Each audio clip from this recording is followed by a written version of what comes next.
everyone, and welcome. My name is Christina DeZara. I'm a PhD medical educator and instructor of pediatrics at Harvard Medical School.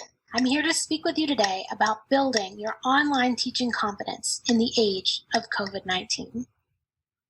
First, I want to make sure that everyone knows we are recording, and this will be put up on the BEI website. So go ahead, and I'm seeing everyone sign into chat, so I know who's here.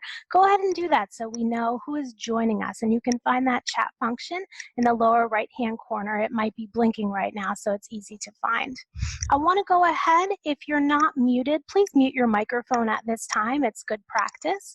I have no disclosures, but I do absolutely need to shout out to my virtual teaching assistant, Caitlin DePaula, who is monitoring the chat box for me. So if at any time you have a question, please go ahead and pop it in that box so she can let me know. And I will be asking for questions and comments at multiple points and at the end. So don't worry, we'll have lots of time for discussion. Now, I do want to say that I believe in transparency in teaching, and you absolutely have my permission to tweet during this session. However, please respect all participants' privacy by not sharing any screenshots of the Zoom videos or faces of the participants. Now, you can use screenshots of my slides, no problem, but we will use the hashtag BrighamBEI for the session. So again, if you're a tweeter, please feel free. I will ask everybody to have a piece of paper or a way to record some notes handy because we will have an active component of this talk. And finally, at the end, I will ask for your brief feedback via a plus delta, and this is part of educational quality improvement. So I'd like you to pay attention to anything you liked about this session or anything you didn't like so that I can improve as an educator in the virtual space. I'm going to go ahead and dive right into my learning objectives for you during this session. And the first is for you to build a brief curriculum plan. A curriculum is a planned learning experience, and you can plan any learning experience and it will be much better for it. The second is to display composure and build a safe learning environment. Now, this can be challenging in an online learning environment, so you have to establish this safety early and you have to try to maintain it throughout. Now, all of these things will help you look, feel, and be confident in the online setting. I want to just start with a little bit of an educational framework. How many of us are familiar with the 6 core adult learning principles? Anyone? A few people? I got a thumbs up. All right. So these came about in the 70s from Malcolm Knowles, and they're really foundational to anybody who is teaching adult learners. And the first one is the learners need to know. A learner needs to know what, why, and how something is important to their work. Educators should consider the self-concept of the learner. An adult learner should be autonomous. They should have some autonomy in their learner, and they should be self-directed. We should draw on the prior experience of the learner. Do you, your learner, or any other learners in your classroom have shared mental models? Consider what they already know and how you can draw on that as an educator. Adult learners should be ready to learn, and that means that you should have tasks that are life-related and developmentally appropriate. Adult learners should be oriented to learning. So here we're talking about things that can be problem-centered or contextual. And finally, adult learners are motivated to learn, and we should encourage that by offering intrinsic value and making sure that they have a personal payoff for their learning. Now, even drawing on just 1 or 2 of these adult learning principles when planning a teaching session will help you engage your learners. Learning is about engagement, and I can't say that enough. Now, I hope you will see as we move forward with the talk today that I drew on a few of these. I want to start with a quick problem statement to remind all of you why you chose to be here in this session today. Now, we know that COVID necessitated moving a large amount of teaching online, and we know that training in online teaching and virtual teaching techniques is minimal, especially for our physician colleagues. As educators, we must adapt, and this is important. You need to know how to teach online. Your colleagues are going to ask you for help. And I absolutely love, and I want to point out that I recognize that you are committed to growing as an educator. I'm going to go ahead and start with learning objective number 1, and that is to build a brief curriculum plan for your online teaching. Now, a curriculum is a planned learning experience. Any teaching experience you do will be and go better if you have a plan for your teaching. Now, for this learning objective, I'm going to give you a task which may challenge you a little bit, but that's a good thing, and it's going to be related to your current work. Now, I want everyone to take just a minute and think of a session This is a class that you want to teach in the online learning environment. Maybe you know you're going to teach it. Maybe you've been thinking about teaching something. And I want you to pretend for the purposes of this talk that you've been given a 1 hour didactic spot for your class. Together, we're going to develop a learning objective and a brief curriculum plan for your session. Now, before we do that, I want to go ahead and ask, is anyone familiar with Bloom's taxonomy of learning objectives? Hi, can you hear me? Yes, absolutely. Hi, Rachel. Thank you so much. Hey. What do you think about Bloom's? So I really like the Bloom's taxonomy. I think it's a nice way to sort of remember like different where you're trying to get your learner to. And so as Christina really nicely showed in this figure, you know, you start at the bottom where it's just like trying to get folks to remember facts. But then as you sort of like become more ambitious in your goals, then it's understanding those facts, applying them, then analyzing all the way up to being able to create new knowledge or applications. And so I think it's a really nice way to sort of, when you're planning a curriculum, is it just that you want people to get introduced to something and remember it the next time they see it? Do you want them to actually be able to apply it? Great. Thank you, Rachel. Thank you for sharing. And I'm not even sure I could say that better because you really gave us a great summary. But here you really want to be thinking about what is it that you want your learner to be able to know or do. And as Rachel said, as you move up that pyramid, what you expect the learner to be able to do actually gets harder. So remembering, that's defining or recalling facts, understanding, describing or relating concepts. Applying, that's harder. You're asking your learners to interpret or apply that information in new situations. When you ask them to analyze, here we're talking about organizing or drawing connections among ideas. Evaluating is really critiquing or defending a decision. And finally, creating, that's the hardest one. And here we are talking about designing or developing new original work. Now, the big picture is that you as the educator, you have to think about what do you expect of your learner and align your learning objective appropriately. Now, we are going to build an abbreviated curriculum plan together. And the first step in that is developing your learning objective. And here you want to choose the appropriate level and you want to make it brief, simple, and accurate. So what I'm going to go ahead and ask everyone to do is pull out a piece of paper, tablet, Word document, whatever you want to use.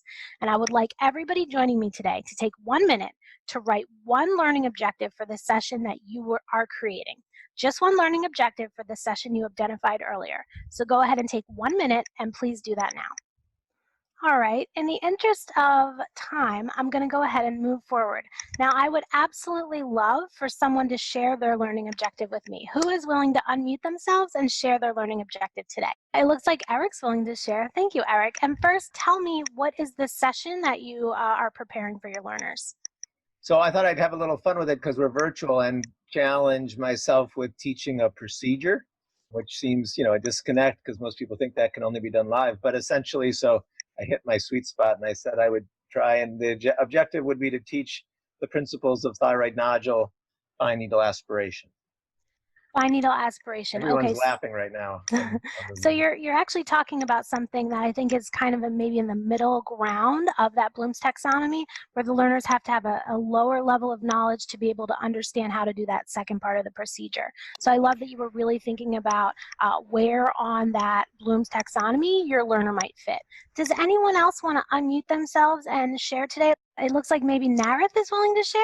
I had been working on internist essentials for managing patients with COVID, and the one that I had thought about was trying to make it as specific was managing respiratory distress in patients while waiting for the ICU team to arrive.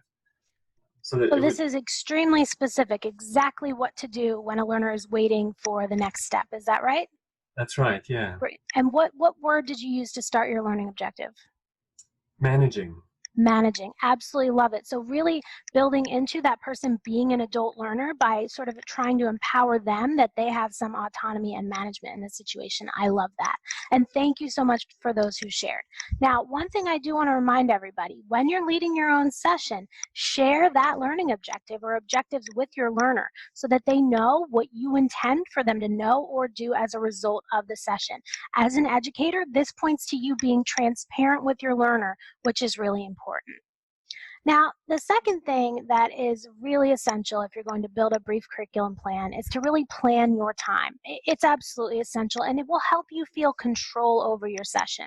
Now, I want everybody to think about that time that you have and build a plan for that time. Now, we know that you have an hour, so you want to start on time and you want to end on time. Learners do not like for virtual sessions to go over on time. One thing you can do is use your cell phone to track your time and do your very best to stay on time. Now, if you have a virtual teaching assistant or virtual help, share that timeline with them. Let them know to prod you if you're getting far off the time schedule, which actually reminds me, how am I doing, Caitlin? You're right on time, Christina. That's what I thought. Now, just think about that core educational content, which is actually most relevant to deliver in that time. You want to chunk that content so it's not just you talking. Think about where any natural breaks might happen. Use one of those forms of engagement like the chat box or polls. Remember, you always want to continually bring your learners back to you and have them engage in that learning experience. These are some of the learning strategies that you'll use in your session. Now, one thing I also really want to point out today is that online teaching takes longer. If you're used to delivering a certain amount of educational content in a set amount of time, you will need either more time or less content to deliver it virtually. Online teaching absolutely requires more time. Now, what I'd like to do is share with you a very basic timeline I came up with for a 1-hour didactic session, which would be delivered virtually. So, a very simple timeline. You'll notice I start with a welcome, an introduction, and learning objectives. And this is an opportunity for you to just welcome your learners and get things started. Rachel, I see that you raised your hand. Just give me 1 second and let me get through this slide and I will offer you an opportunity to speak. Then you might actually think about lecturing for maybe up to 10 minutes. I would not recommend you go further than 10 minutes for lecture. Then you might think about using one of those forms of engagement, bringing your learners back to you. Perhaps another lecture, perhaps another engagement, another lecture, and then maybe 10 minutes for Q&A and conclusion. Now you'll note, in an entire hour, I only allowed for 30 minutes of lecture, and still, that might feel overwhelming for some learners. And when I mention engagement, you might think here about those small group breakout rooms, the chat, just a simple question and answer. I've asked people, hey, who wants to unmute themselves and speak today? Those are all forms of engagement. And one thing that I will note here is that I left 10 minutes for question and answer and conclusion. The reason being I want to try and ensure some robust discussion among my participants. And because if you're running behind, it's really good to know that you have reserved some extra time at the end. Rachel, you had a quick question? Yeah, thanks so much, Christina. I was just going to mention that yesterday, actually, I did a session from 1 to 5. So it was a long session for some HMS students. And it was really helpful to me that the course directors had said, please build in like multiple 15-minute breaks between sessions. And I just thought that was, because again, in-person stuff, you don't necessarily always do that. Like you might leave some time for changing rooms or whatever, but I did find that it worked really well to sort of have something from 1 to 1:45 and then 15-minute break and so forth. So just being really mindful. Obviously this is a timeline for an hour, which is beautiful, but if it's longer, to sort of have these built-in breaks. I think what you're pointing out is absolutely positively spot on. And I think anybody who's been doing any online teaching has recognized this. It's very challenging to go for more than an hour. People are drifting off thinking about, do they need to take their dog out or what they're going to have for lunch? And so especially if you're having something that's like an entire afternoon, I would recommend building in a break at least every hour to make sure that your learners can attend to any needs and just have that time for a break. Otherwise, it's just way too overwhelming. So thank you for sharing that, Rachel. Now, I'd like to take a moment and ask everybody to pull back out that piece of paper. You have already identified what your session will be about. You've already identified your learning objective. And so what I'd like everybody to do is go ahead and think about how you would prepare your timeline for your session. So pull out that piece of paper and think about how you would chunk your time for the session that you are preparing now. Is anyone willing to share their timeline? I would love for someone to share who hasn't had the opportunity yet to share. Anyone want to unmute themselves and share their timeline for their session? Eric, it looks like you're willing to share. Thank you so much. My timeline, I was thinking about how you do a procedure. I thought it would begin with kind of probably a video or some demonstration of what the procedure is, so they kind of were grounded in kind of where they're going to. Then I thought I'd try and make it interactive and somehow query kind of what they thought the. So we lost you for just a second, but I love the idea of starting with a video, getting them engaged in that way, and that way it's not just didactic, you talking. And I like the idea of using some simulations at home to make it not feel like it's just online learning. So thank you for sharing that. I'm going to go ahead and assume that no one else wants to share their timeline, but I do appreciate Eric popping in there. And I want to go ahead and just stop briefly and see if we have any questions about developing a brief curriculum plan for virtual teaching. Does anyone want to unmute themselves and ask a question now? Oh, yes, Wendy, thank you for joining us. What's your question? No problem. So we're putting together a pretty large series of lectures for a research fellow orientation. Okay. And because our fellows oftentimes are still clinical because of the current situation, and there's a lot of different time zones in consideration, we're probably going to end up doing a mix live and recorded. Right. So I guess the question is kind of talking about kind of how you're designing kind of the 1 hour lecture is how to take into consideration when you're doing this for a recorded session and what that could look like. So in other words, you're not recording a live session and replaying it, you're proactively preparing it as being a recorded kind of canned session, which obviously limits the opportunities for live engagement. Yeah, I think it's then a lot harder to do some of those active engagement things. One thing you might consider is whether you can do some quick polling. That won't take a lot of time away from the didactic. It won't require somebody to look at that chat just in time or engage in that breakout room, but it would still be a way of breaking up some of that time and then potentially reserving a little more time for Q&A at the end. No matter what, though, I think you really don't want to lecture for more than about 10 minutes without some sort of stop or engagement, because people, whether they are watching live or recording, they're going to start zoning out. The other thing you could do is consider editing the video, which was recorded from a live webcast, to take out any content which you feel is not as useful or meaningful to the learner, to reduce that time so that when someone's watching on their own time, they don't have to spend that whole hour. That's another recommendation. I think Nareth had a quick question, and then we'll move on. Nareth? Oh, thanks, Christina. One of the questions was you'd structured it such that you do sort of an introduction, some didactics, and then some engagement. And as I was thinking about mine, I thought about having a patient scenario, pausing, asking them what they would want to do, and then going into sort of some recommendations. Is there guidance around, should you not engage them first, give them content first, or is it reasonable to engage first and then? Oh, I think you can absolutely do something that engages them first. Start with a question, start with something to get them excited about their learning. My sample timeline is completely a sample. What I was really trying to demonstrate to you is that it is not ideal to just have someone talk for 45 minutes, that you've got to break that up or your learners will drift off. Any way that you want to engage your learner in pretty much any chunked format is going to be more successful than otherwise. It looks like we might have just one more quick question. I'm going to go ahead and take that now. I think that may have been me, and this is in response to Narath's question.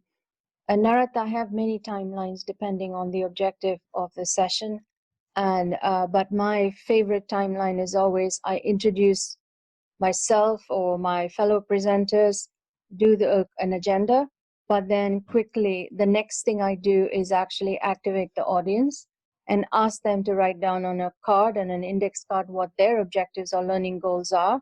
And then icebreaker. I definitely do an icebreaker for the large group because it sets the tone for the rest of the session. And just so you know, if you go online, you can actually search for all kinds of icebreakers.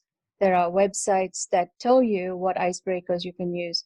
And that's what I've used in my international webinars, and to gather, people from Asia, Australia, North America, South America.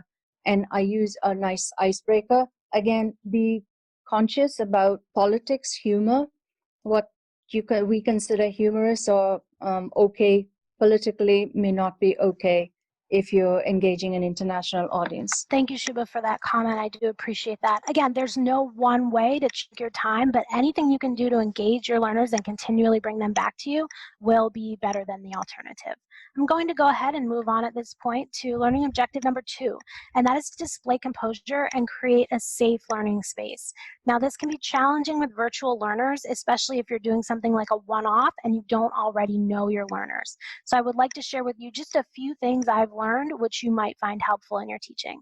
And the first is to start on time. Log on early to prepare and troubleshoot. If you can, 15 or even 20 minutes early is ideal as the educator. You want to make sure that you can effectively share your screen. You want to make sure that you have your chat box pulled up so you can monitor that, and that you'll be able to see as many of your learners as possible in that Zoom matrix. You also want to make sure that you're confident, relaxed, and ready to go rather than frazzled and anxious. And just as an example, Caitlin and I actually logged on 20 full minutes early to make sure that we were ready to go at 12 o'clock sharp. Another thing is to mute participants from the start. This is in your Zoom settings, and I highly recommend it because that way you can avoid people talking in the background accidentally. Remember though, it might happen, and when it does, do not let it catch you off guard. Stop talking for a moment. Offer the participant their opportunity to turn off their microphone, but do your very best not to call them out or embarrass them. And under the Manage Participants setting in Zoom, you can actually mute all participants at any given time. So that's another way to take a little bit of control over that if that does happen to you. I would also say make sure to introduce yourself if you can, and always have your learners introduce themselves. In a small group, you may be able to have everyone just say hi individually, or you can ask people to put their names in the chat box as I did today, so I know who's here and I can welcome everybody who is listening. Now, something else that I'd like to say is you can actually be a little dorky and campy about it, and you can do something like get everyone to say hi everyone into their microphones at the same time.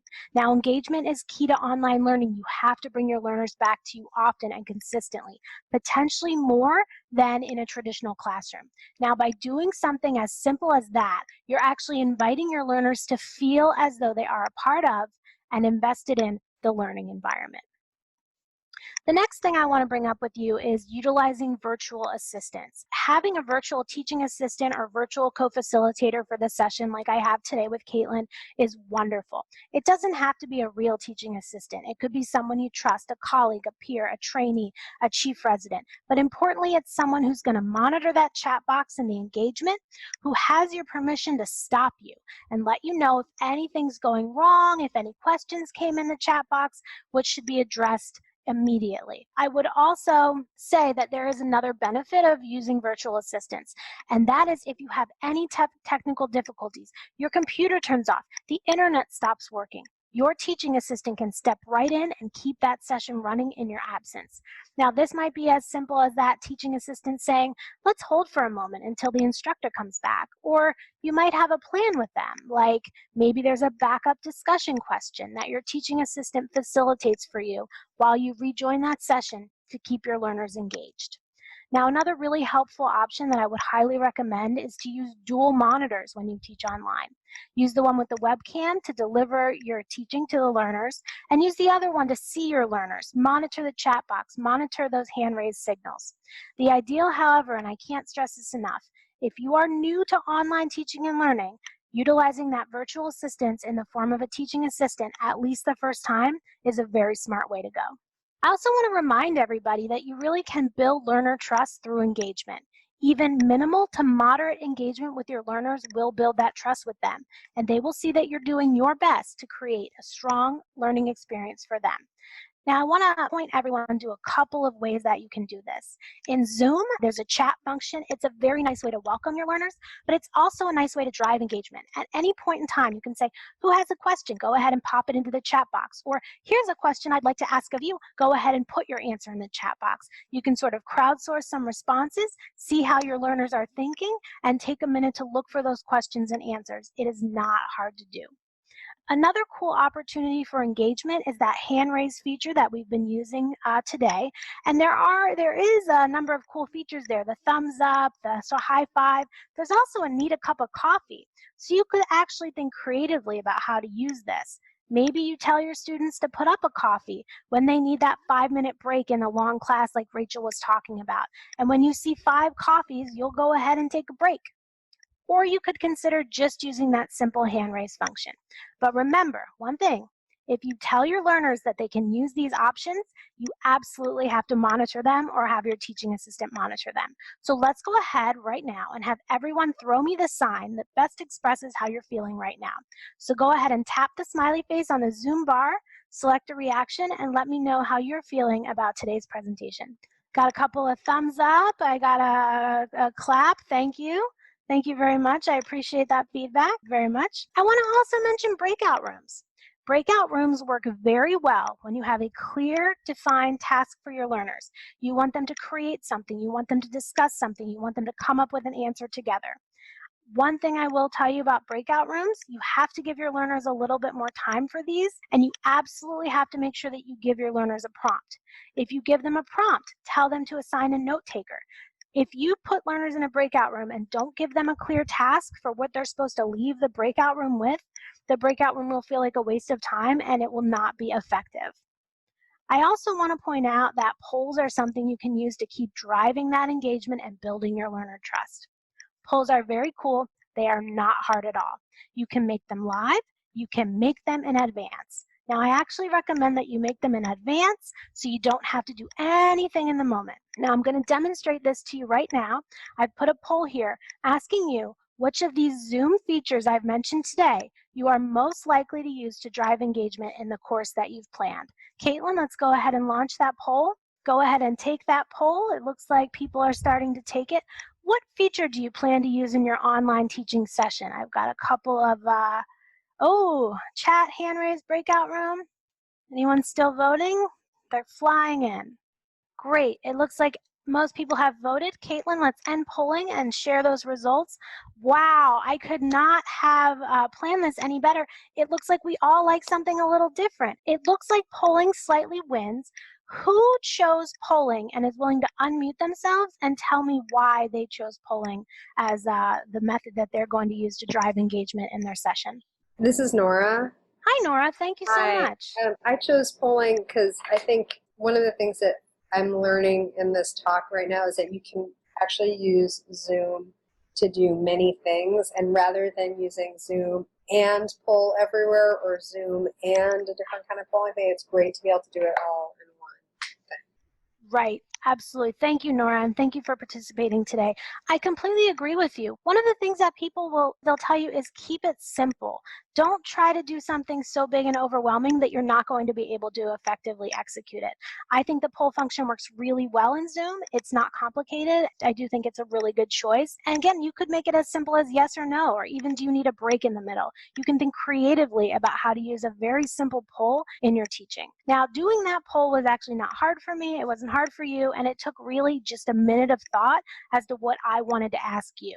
But remember, it got you thinking, it got you remembering, and it got you pulled back into this learning environment, which is what I want for you. One more thing I want to remind everybody, in online teaching, you really want to display a little bit of vulnerability. Be clear with your learners that you're learning as you go with this new technology. Online teaching may not go exactly as planned. That's okay. Learners don't expect it to be perfect. It won't be.